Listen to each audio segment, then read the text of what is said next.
Halo, perkenalkan nama saya Elisa Christian Wijaya dari Universitas Surabaya, Fakultas Bisnis dan Ekonomika dengan NRP 13.022.0202 kelas paralel G dari mata kuliah Komunikasi Bisnis.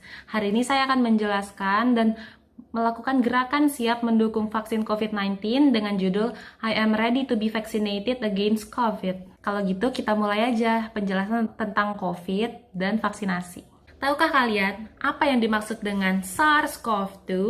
SARS-CoV-2 atau virus corona atau kepanjangan dari Severe Acute Respiratory Syndrome Coronavirus 2 adalah virus yang menyerang sistem pernapasan manusia. Disebut sebagai COVID-19 karena kepanjangannya yaitu Coronavirus Disease yang muncul pada tahun 2019. Ingatkah kalian awal mula kondisi pandemi COVID-19 di Indonesia? Pertama kali, Indonesia mengkonfirmasi kasus COVID-19 pada Senin 2 Maret 2020 dan diumumkan oleh Presiden Joko Widodo adanya 2 WNI terkonfirmasi positif COVID-19. Hingga saat ini, 14 April 2021, berdasarkan data kemkes.go.id dan covid19.go.id, jumlah pasien yang terkonfirmasi terinfeksi COVID-19 di Indonesia sendiri telah mencapai 1,58 juta orang.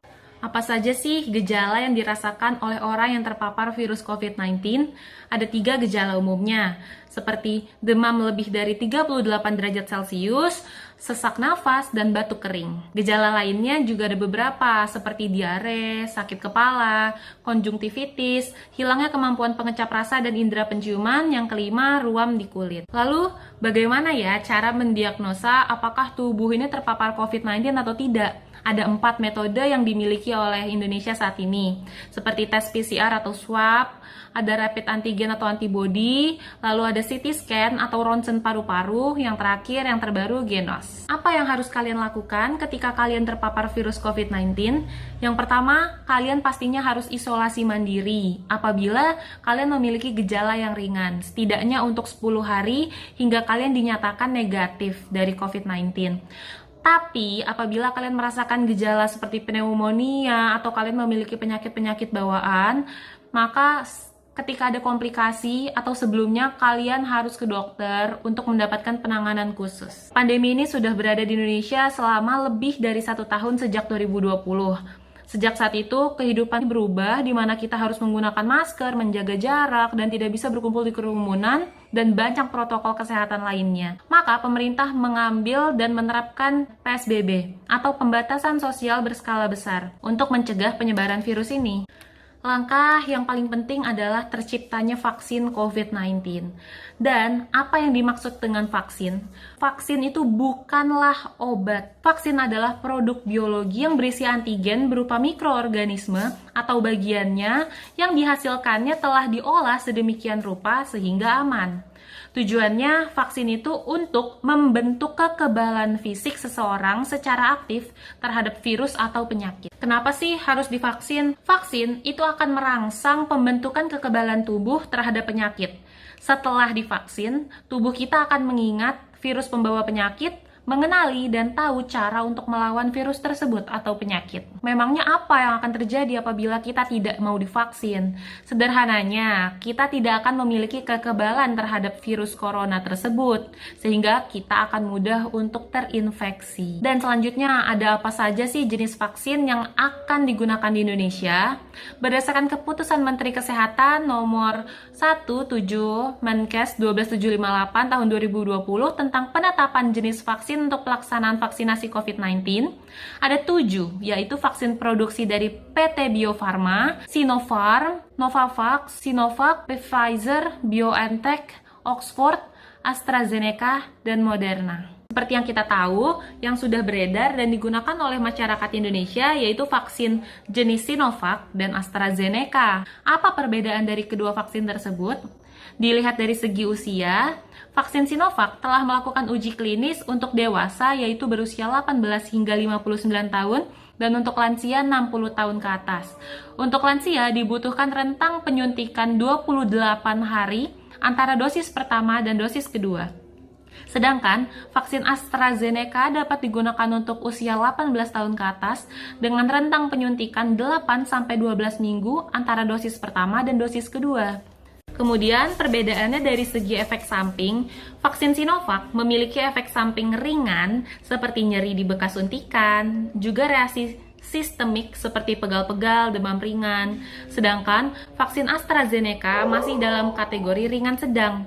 Ada efek yang sangat umum seperti nyeri, gatal, dan rasa panas di area suntikan. Tidak enak badan, menggigil atau demam, sakit kepala, mual, nyeri sendi atau otot.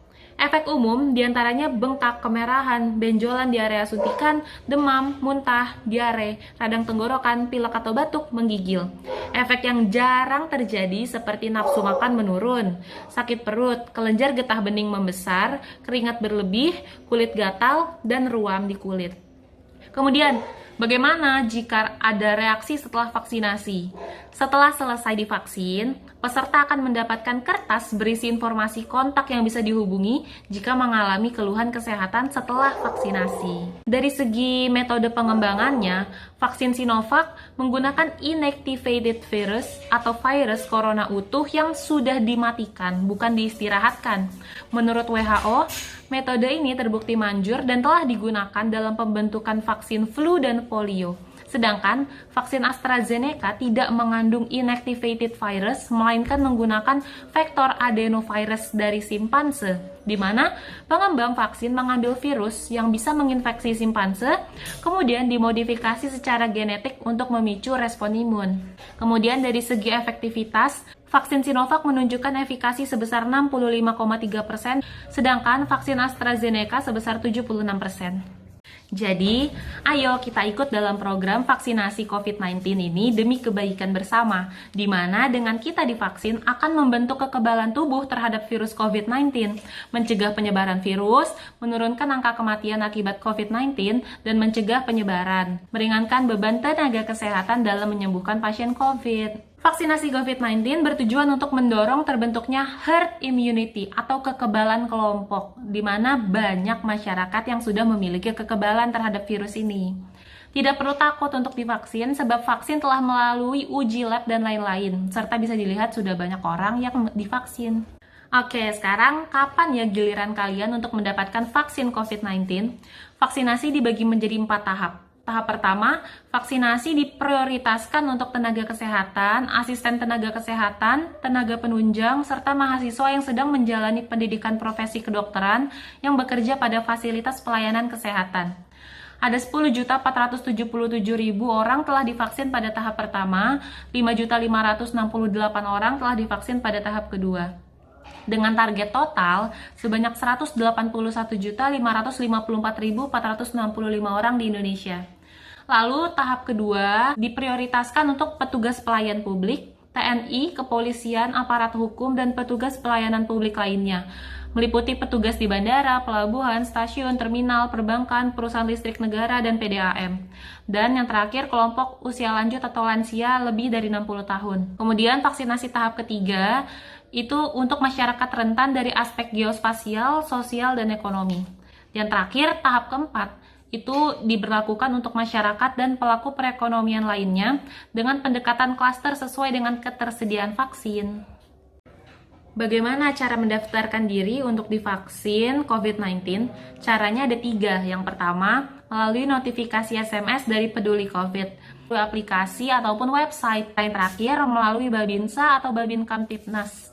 Bagi yang tidak memiliki ponsel, cara mendapatkan vaksin corona bisa dengan melakukan verifikasi melalui Babinsa atau Babin Kamtipnas. Verifikasi ini kemudian akan dibantu dan melibatkan lurah, kepala dusun, ketua RT atau RW, serta puskesmas setempat. Yuk kita ikut dalam program vaksinasi ini. It's good to be vaccinated for you and this world. Thank you.